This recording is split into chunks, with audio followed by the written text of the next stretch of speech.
Siapa sebenarnya dalang dibalik dugaan korupsi kuota haji? Apakah hanya oknum kecil yang jadi kambing hitam? Atau ada jaringan besar yang bermain di balik layar, mengatur miliaran rupiah dari kuota yang seharusnya untuk rakyat? Fakta-fakta baru mulai terungkap, dan yang muncul di permukaan hanyalah puncak gunung es. Kalau Anda penasaran dan ingin mengikuti setiap perkembangan kasus ini, subscribe sekarang juga dan nyalakan lonceng notifikasinya. Tulis pendapat Anda di kolom komentar. Menurut Anda, siapa tokoh kuat yang mungkin terlibat dalam permainan kotor ini? Ibadah haji bukan hanya perjalanan spiritual, tapi juga amanah besar negara dalam mengelola kuota dan biaya yang melibatkan miliaran rupiah. Setiap tahun, jutaan umat Islam menunggu giliran untuk berangkat, dengan daftar tunggu yang bisa mencapai puluhan tahun. Namun, kasus dugaan korupsi kuota haji yang mencuat belakangan ini mengguncang kepercayaan publik. KPK kini menyelidiki dugaan penyimpangan dalam pembagian kuota 2023-2024 yang diduga merugikan negara hingga triliunan rupiah. Sorotan mengarah pada adanya dugaan persekongkolan antara pejabat Kementerian Agama dan pihak travel haji khusus untuk mengutamakan kuota non-reguler demi keuntungan besar.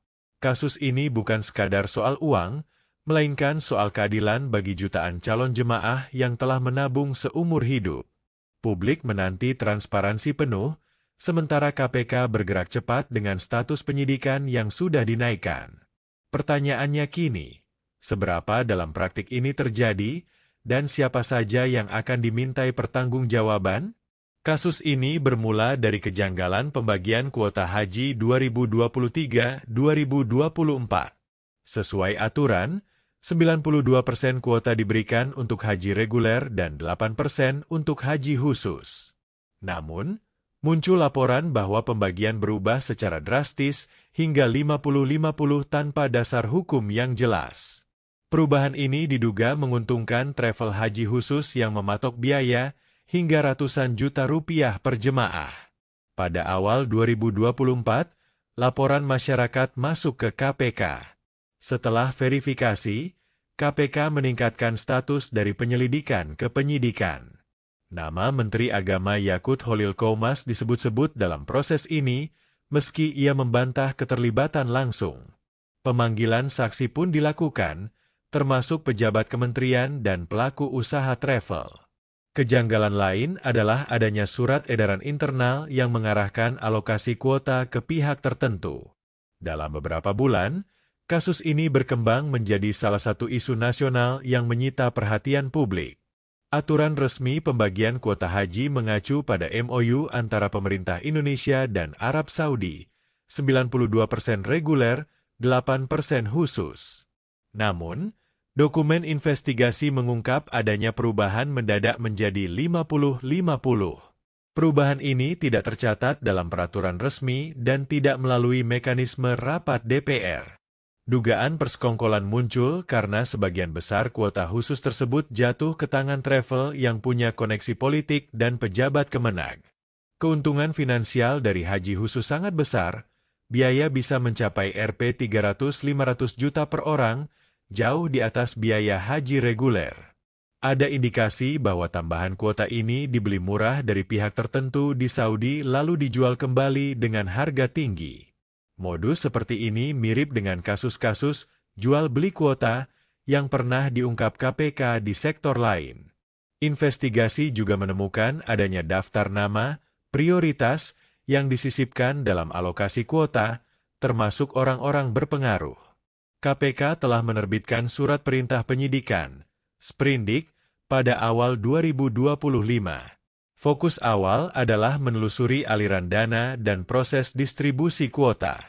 Menteri Agama Yakut sudah dipanggil untuk dimintai keterangan, meski statusnya masih sebagai saksi. Dari keterangan sejumlah saksi, muncul dugaan adanya instruksi lisan dari pejabat tinggi agar kuota diarahkan ke pihak tertentu. Dokumen internal Kemenag yang bocor menunjukkan adanya notulensi rapat internal yang membahas pembagian kuota tidak sesuai aturan. KPK juga memeriksa kontrak kerjasama antara Kemenag dan travel haji khusus, mencari indikasi markup dan pembagian keuntungan. Bukti transfer dan catatan keuangan sedang dianalisis, termasuk dugaan penggunaan rekening pihak ketiga untuk menyamarkan aliran dana. Langkah berikutnya, KPK berencana melakukan penggeledahan di kantor Kemenag, travel terkait, dan rumah para pihak yang terlibat. Meski KPK belum mengumumkan tersangka secara resmi, sumber internal menyebut bahwa setidaknya ada 3 nama yang sudah masuk radar. 2 di antaranya adalah pejabat eselon I di Kemenag, dan 1 lagi adalah pengusaha travel besar. Penelusuran KPK menemukan pola komunikasi intens antara ketiga pihak ini menjelang distribusi kuota haji. Pemanggilan ulang saksi dijadwalkan untuk mengonfirmasi peran masing-masing. Dugaan sementara, pasal yang digunakan adalah pasal 2 dan 3 UU Tipikor tentang penyalahgunaan wewenang yang merugikan keuangan negara, serta kemungkinan pasal TPPU, tindak pidana pencucian uang, jika ada bukti pengalihan dana hasil kejahatan. Status penyidikan kini memasuki tahap krusial, penetapan tersangka. Publik menunggu gebrakan KPK, mengingat kasus ini berpotensi menyeret nama besar dan mengungkap jaringan mafia kuota haji yang selama ini sulit disentuh hukum. Perubahan kuota haji dari reguler ke khusus bukan hanya melanggar aturan, tapi juga menimbulkan kerugian negara yang diperkirakan mencapai 1 triliun rupiah. Angka ini berasal dari selisih biaya yang seharusnya masuk kas haji, BPKH, namun justru dinikmati pihak travel dan oknum pejabat. Biaya haji reguler 2024 berkisar 93 juta rupiah per orang, sedangkan haji khusus bisa mencapai Rp 300-500 juta. Selisih inilah yang menjadi potensi keuntungan ilegal. Implikasi lain adalah berkurangnya kesempatan jemaah reguler yang sudah menunggu bertahun-tahun. Secara makro, kasus ini bisa mengganggu kredibilitas Indonesia di mata pemerintah Arab Saudi, terutama dalam pengelolaan kuota. Selain itu, jika anggaran haji terganggu, pelayanan terhadap jemaah bisa menurun, mulai dari akomodasi, transportasi, hingga konsumsi. Dampaknya tidak hanya finansial, tetapi juga moral dan reputasi. Publik merespons kasus ini dengan kemarahan dan kekecewaan mendalam. Media sosial dipenuhi komentar yang menuntut transparansi total dan hukuman berat bagi pelaku. Masyarakat Anti Korupsi Indonesia, MAKI, mendesak KPK untuk menggunakan pasal TPPU agar semua aset hasil kejahatan bisa disita. Akademisi hukum menilai kasus ini bisa menjadi preseden penting dalam penegakan hukum di sektor pelayanan publik. Di sisi politik, kasus ini memberi tekanan besar pada pemerintah dan DPR. Beberapa anggota DPR bahkan mengusulkan pembentukan panitia khusus, Pansus, untuk mengawal proses penyidikan. Respons pemerintah sejauh ini adalah menyerahkan kasus sepenuhnya ke KPK dengan janji mendukung penuh proses hukum. Meski demikian, sebagian publik skeptis, mengingat sejarah kasus serupa yang kerap berakhir dengan hukuman ringan atau bahkan berhenti di tengah jalan. Kedepan, KPK diperkirakan akan memperluas penyidikan dengan memanggil saksi tambahan, termasuk pejabat di Kementerian Luar Negeri dan Perwakilan Indonesia di Arab Saudi. Penggeledahan kemungkinan dilakukan di kantor BPKH untuk menelusuri catatan keuangan terkait.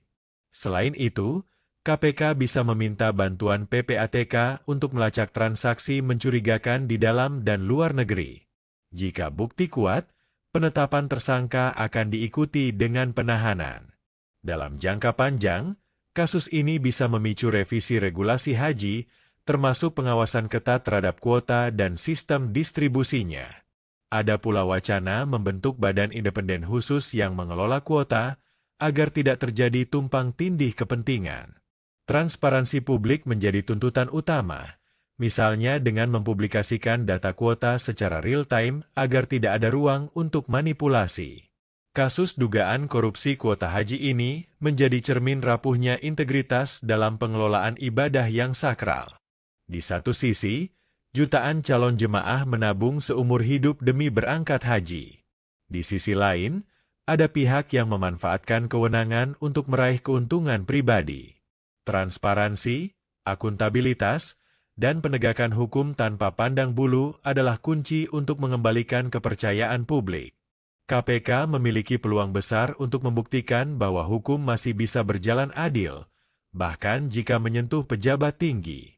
Bagi masyarakat, kasus ini menjadi pengingat bahwa pengawasan publik adalah kekuatan yang harus terus dijaga. Harapannya, ke depan, kuota haji benar-benar menjadi hak rakyat, bukan komoditas yang bisa diperjualbelikan. Dan yang terpenting, ibadah suci ini tetap terjaga kesakralannya, bebas dari praktik kotor yang mencederai nilai-nilai luhur agama. Kasus dugaan korupsi kuota haji ini membuka mata kita bahwa ibadah yang semestinya suci pun tidak luput dari godaan kepentingan dan penyalahgunaan kekuasaan. Mulai dari perubahan komposisi kuota yang tak wajar, dugaan persekongkolan antara oknum pejabat dan pihak swasta, hingga potensi kerugian negara yang mencapai triliunan rupiah, semua ini menjadi alarm keras bagi transparansi pengelolaan haji di Indonesia. Proses penyidikan yang kini terus berjalan di KPK diharapkan tidak hanya mengungkap siapa saja pihak yang terlibat, tetapi juga menjadi titik awal perbaikan sistem agar praktik serupa tak terulang di masa depan. Jika Anda ingin terus mendapatkan informasi terbaru, investigasi mendalam, dan analisis kritis seputar kasus ini dan berita penting lainnya, silakan klik tombol subscribe sekarang juga. Jangan lupa aktifkan lonceng notifikasi agar Anda tidak ketinggalan update terbaru dari kami. Terima kasih sudah menyimak sampai akhir. Semoga informasi ini bermanfaat, menambah wawasan, dan menguatkan komitmen kita untuk terus mengawal kebenaran. Sampai jumpa di video berikutnya.